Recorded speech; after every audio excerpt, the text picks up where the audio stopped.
শিরোনাম, তুমি ফিরে এসো না ঘি। ভূমিকা। পশ্চিমবঙ্গের একটি ছোট সবুজে ঘেরা গ্রাম, কল্যাণপুর। মাটির গন্ধে ভরা, পাখির কলতানে জাগে এই গ্রাম।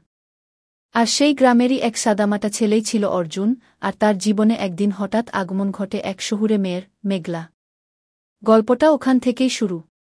প্রথম পরিচয়। অর্জুন ছিল গ্রামের স্কুলের শিক্ষক। সাহিত্যের প্রতি তার ভালোবাসা ছিল প্রবল। রবীন্দ্রনাথের কবিতা আর জীবনানন্দের বিষণ্ণতা তাকে গভীরভাবে টানত। একদিন সকালে স্কুলের সামনে দাঁড়িয়েছিল সে। ঠিক তখনই এক জিপ থেকে নেমে এল মেঘলা, একটি এনজিও থেকে আসা শিক্ষিকা, যারা গ্রামের মেয়েদের পড়াশোনায় সহায়তা করতে এসেছে।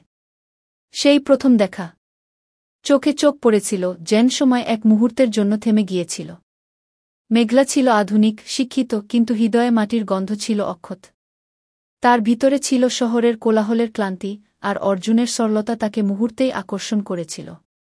ধীরে ধীরে ঘনিষ্ঠতা। মেঘলা এবং অর্জুন প্রতিদিন স্কুলে দেখা করত। কখনো মেয়েদের পড়ানো নিয়ে কথা, কখনো গ্রামের জীবন নিয়ে আলোচনা। অর্জুন তাকে নিয়ে যেত পদ্মার ঘাটে, দেখাত সন্ধ্যার রং বদলানো আকাশ। একদিন মেঘলা বলল, তুমি জানো, শহরের এত আলো, এত শব্দের মধ্যেও আমি কখনো এমন শান্তি পাইনি গ। সেই শান্তির ভিতরেই গড়ে উঠতে থাকল এক অসম প্রেম। অসম, কারণ মেয়েটি শহরের, ছেলেটি গ্রামের। অসম, কারণ মেয়েটির ভবিষ্যৎ ছিল নির্ধারিত, ছেলেটির নয়। তবুও প্রেম তো এসব বোঝে না। প্রেমে পড়া। একদিন অর্জুন তাকে বলল, তুমি না থাকলে আমার সকাল নামে না আর। কেমন করে যে এলে তুমি? মেঘলা হেসে বলেছিল, আমি তো আবার ফিরে যাব, অর্জুন। এখানে চিরকাল থাকার কথা ছিল না আমার। সেই কথার ভিতরেই লুকিয়ে ছিল এক ভবিষ্যতের অশ্রু।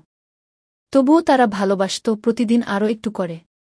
হাতে হাত ধরা, নদীর ঘাটে বসে থাকা, একসঙ্গে সাইকেল চড়া, সবকিছু যেন সিনেমার মতো লাগত। ঝড়ের পূর্বাভাস। মেঘলার ফিরে যাওয়ার দিন ঘনিয়ে এল।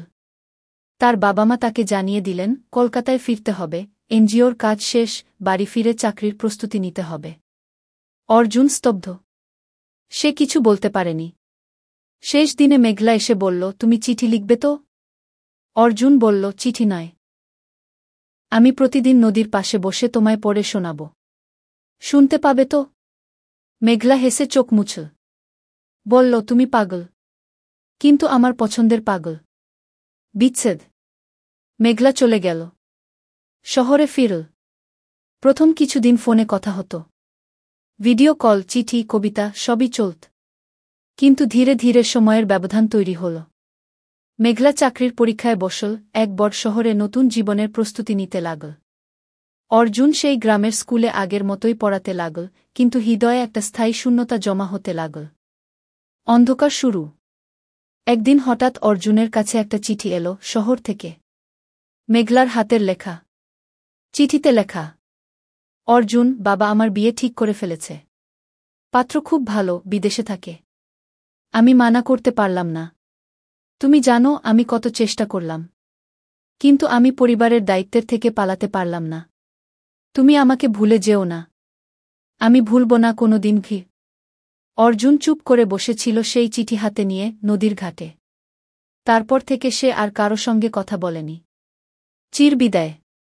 বিয়ের দিন অর্জুন নদীর ঘাটে গিয়ে বসেছিল, ঠিক যেখানে তাদের প্রথম গল্প শুরু হয়েছিল।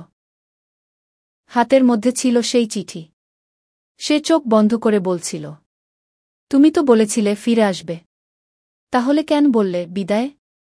সেই রাতেই সে নদীতে ঝাঁপ দেয়।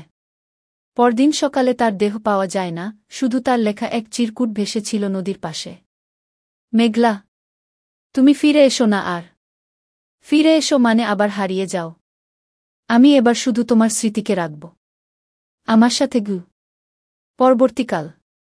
গ্রামের মানুষ বলে, সন্ধ্যাবেলা নদীর ঘাটে এখনও নাকি একজন ছায়ামূর্তি বসে থাকে, নদীর উপারে তাকিয়ে।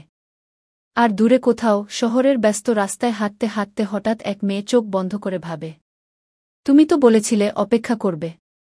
করেছ কি সত্যি?